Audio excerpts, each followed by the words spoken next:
Hello everyone, we are from Group 5 and now we're gonna present about short workplace message and digital media.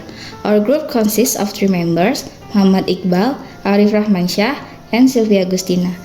In this occasion, we're gonna learn about first, understand email, memos, and the professional standard for their usage, structure, and format in the digital era workplace. Second, explain workplace instant messaging and texting as well as their liabilities and best practice.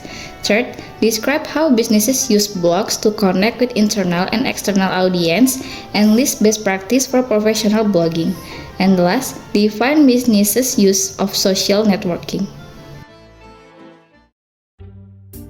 I think emails are weird, along with the etiquette that goes with it. I mean, it's not like texting or instant messaging, like, Hey, babe, wanna go out tonight? I have too much homework. Sad face. Whatever, I never loved you anyway. Well, I'm pregnant. there is no limit to how informal you could be. But when people use email as a medium to contact me, I feel the need to have more discretion because that's how I see emails. Electronic mail. And you wouldn't put LOLs and emoticons in mail. LMAO, here's your check. I'm Canadian, so I spell it that way. For $1,200. Smiley face.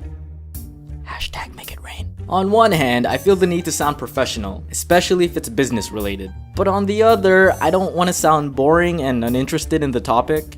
So when you eliminate text lingo and emoticons, you're left with the default English language, or whatever you speak, and proper punctuation. But if you're like me, I like to express emotion into my words, especially if it's not in person or on the phone, because I hate when people misconstrue the tone of my messages. So for me, when I write an email, what ends up happening is something like this. Hey Dom, just wondering if you're free this week to set up a conference meeting with everyone. Thanks. You can do this. Hey! Whoops. Hello, Christine. No, that sounds like I'm welcoming her to my lair.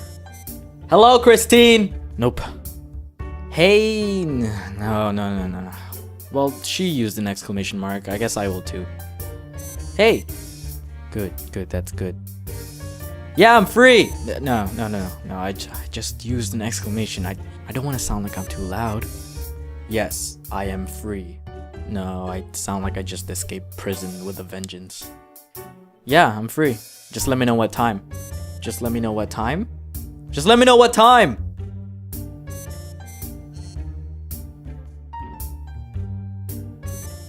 Hey, Christine. A day within this fortnight. Fits within my schedule. See you soon. Best wishes to you and your loved ones. Most sincerely, Domix. It's perfect. Writing digital age email message and memos. The digital era and Web 2.0 have reshaped communication. Users share content via mobile device and social media like emails have changed the game. Workplace adopt cloud tech, enabling 24/7 connectivity. This chapter covers business communication from email to newer media like message, blog, and social network, boosting professionalism in digital era. More and more companies are using instant messaging, or IM for short. It's a convenient tool for one-on-one conversations and group discussions. Whether your company uses Slack, Google Hangouts, HipChat, or some other IM app, they'll probably have certain expectations for how instant messaging should be used in the office. Some are more relaxed, using it to share jokes or funny pictures alongside work-related projects. However, some workplaces expect instant messaging to be strictly professional, used only for official business. Until you know what's acceptable, keep all messages business-friendly, just to be safe. For instance, if you're asking for something out of the blue, it's polite to greet the person you're messaging and ask if they're free before making your request. If they're busy, ask when a good time would be to catch up. Before you send a message, though, it's a good idea to check the recipient's availability status first. If someone has set their status to Do Not Disturb, for example, respect the status and don't send them a message unless it's urgent. When sending a message to someone who's available, though, remember that instant messages are best used for quick communication. Keep your messages brief and specific. If a conversation begins to ramble on, suggest meeting in person to maintain an efficient work environment. Now, unlike emails or phone conversations, instant messaging does have one quirk when it comes to ending a conversation. If everything in the discussion has been resolved, there's usually no need to post a farewell message, such as, "Nice to talk to you, goodbye." Often, a brief thanks is more than enough. Once you get the feel of instant messaging, it can be a unique and versatile tool, whether you're asking for updates on a project or wishing your coworkers a happy weekend. Email, love it or hate it, but it's here to stay. Email in the workplace. Critics argue that email is outdated, inefficient, and stressful, with concern about its time-consuming nature and potential legal implications due to permanent record. However, email remains a dominant form of communication in the workplace.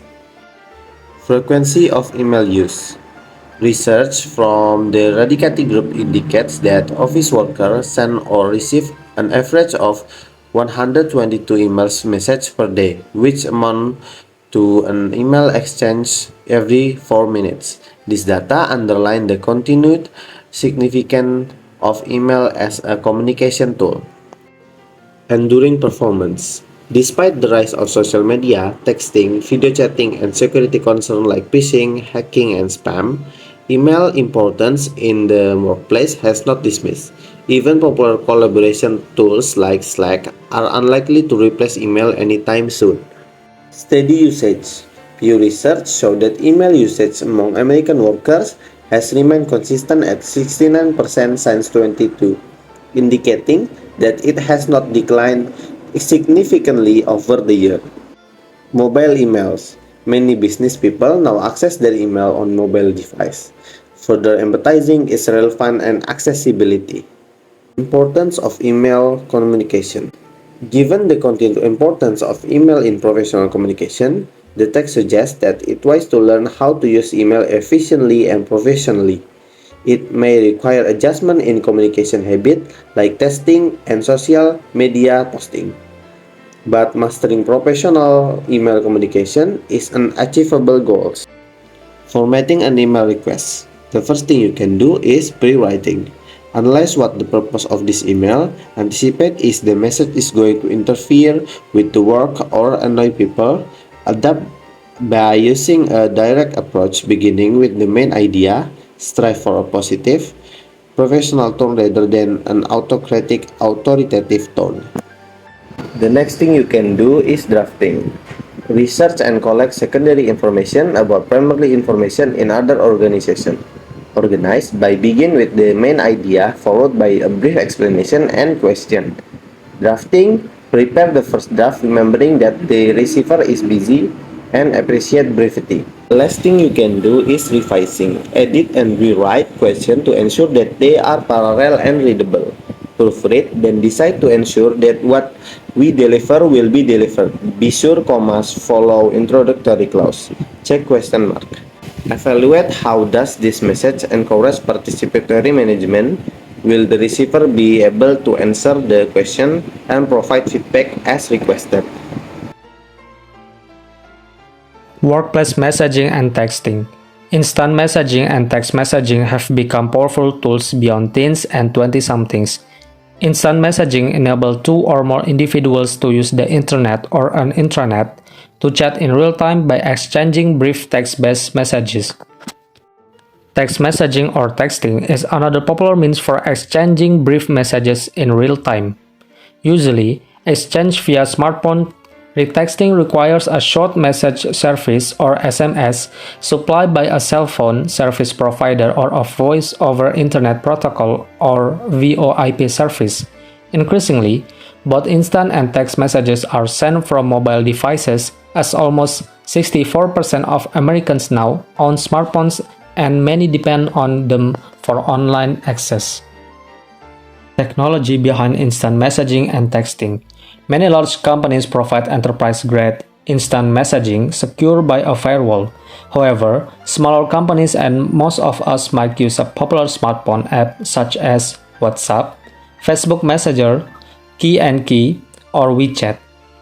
Apps enable people to use instant messaging on their handheld devices such as the iPhone, the Android smartphone, or a tablet. Smartphones and tablets require a 3G or 4G cell phone network, but they also allow generally free Wi-Fi access where available. Originally, instant messaging communication was primarily exchanged between two computers that were linked by servers. To that, each party needed to download a piece of software called a client. Impact of instant messaging and texting. Benefit of instant messaging and texting. The major attraction of instant messaging is real-time communication with colleagues anywhere in the world, as long as a cell phone signal or a Wi-Fi connection is available. Because instant messaging allows people to share information immediately and make decisions quickly, its impact on business communication has been dramatic. Risks of instant messaging and texting. Despite their popularity among workers, some organizations forbid employees to use instant and text messaging for a number of reasons. Employers consider instant messaging yet another distraction in addition to the telephone, email, and the internet. Some organizations also fear the employees using free consumer-grade instant messaging system will reveal privileged information and company records. Text messaging and business ethics. First, timing. Don't text when calling would be inappropriate or rude. For example, at a performance, a restaurant, in a meeting, or a movie theater. And don't text or answer your phone during a face-to-face conversation. If others use their cell phones while talking to you, you may excuse yourself until they stop. And second, introducing. Identify yourself when texting a new contact who doesn't have your phone number. And the third, addressing. Check that you are texting to the correct phone number to avoid embarrassment. If you receive a message by mistake, alert the sender, no need to respond to the message itself. And avoid sending confidential, private, or potentially embarrassing texts. And the fourth, expressing.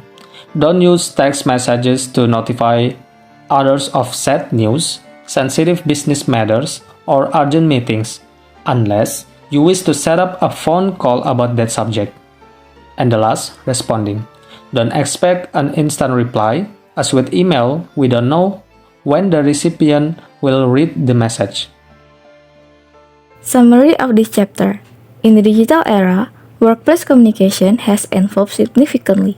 This chapter covers traditional and new communication tools, highlighting their importance for professional and efficient interaction. Instant messaging and text messaging are crucial for real-time information sharing and decision-making. Though they also bring distraction and security concern. Proficiency in these digital tools is essential for effective workplace communication in today's ever-changing landscape. Our study case is about misunderstanding in project email at PT Mega Konstruksi Indonesia. In a construction project at PT Mega Konstruksi Indonesia, there was a misunderstanding when the project manager, Arif, sent an email with design change to the on-site technical team. One team member, Budi, misinterpreted the email, thinking the change were for reference and not immediate implementation. This led to a mismatch in the project progress. To resolve this, it's recommended to make Arif's email clearer and unambiguous by specifying the need for immediate implementation. Arif can also follow up with the team through email or virtual meetings to provide detailed explanation and ensure everyone understands the change. And that's all for our presentation. Thank you for your attention and have a nice day everyone.